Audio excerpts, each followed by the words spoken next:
And I've had clients like this. Well, I love my child, I love my mother so much that I couldn't survive if anything happened to them. It's like, you have some serious thinking to do about that. It's like, you really want to curse someone with that kind of love, do you? I couldn't live without you. It's like, get away from me. Really. It's terrible. That's the Oedipal mother, right? That's like, I'll forgive you no matter what you do. It's like, really? No matter what I do, eh? You are not my friend. That's for sure. Not at all. It's a horrible thing to do to someone. That's the witch in the Hansel and Gretel story. All gingerbread and outside to the lost kid. Inside, you feed them candy and make them fat and eat them. Right, that's Hansel and Gretel. That's the Oedipal mother. That's one of Freud's major discoveries. It's a major discovery. It's like the devouring force of love. You want the person to be able to stand on their own, and the price you pay for that is that you stand on your own. It's like, good to have you around. I'm glad you're here. But if tragedy, if and when tragedy strikes either of us, I hope that one of us is standing when it blows past. And that there's a harshness about that that's unbelievably cruel, because you say, well, if my mother died, I could live. Well, what kind of monster are you exactly?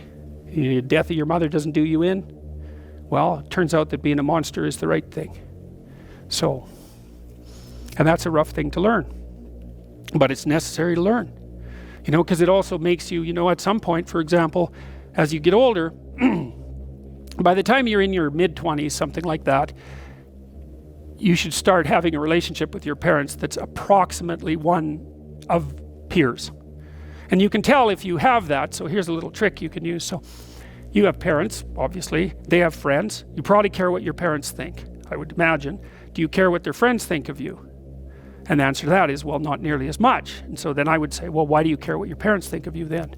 They're the same people. You know what I mean? It's just luck of the draw that your parents are someone else's kids' friends. They don't think the same way about them that you do. Well, that's where you see that you have a projection, right? If by the time you're 30, if what your parents think of you matters more than what, say, a random set of their friends think of you, then you've still got your parents confused with God. That's one way of looking at it. You've still got them confused with an archetype, and you're still a child. And you might think, well, it's pretty damn rude not to think about what your parents think of you anymore, not to care. It's like, yeah, it's kind of rude, but maybe you'll be useful for them when they get old. And that's a much better form of caring. It's like you're going to be independent enough and strong enough and detached enough so that when the power dynamic shifts, which it will, that you'll be the person that can carry things forward. Well, you can't do a better thing for them than that, right? That's the best of all possible outcomes for your parents.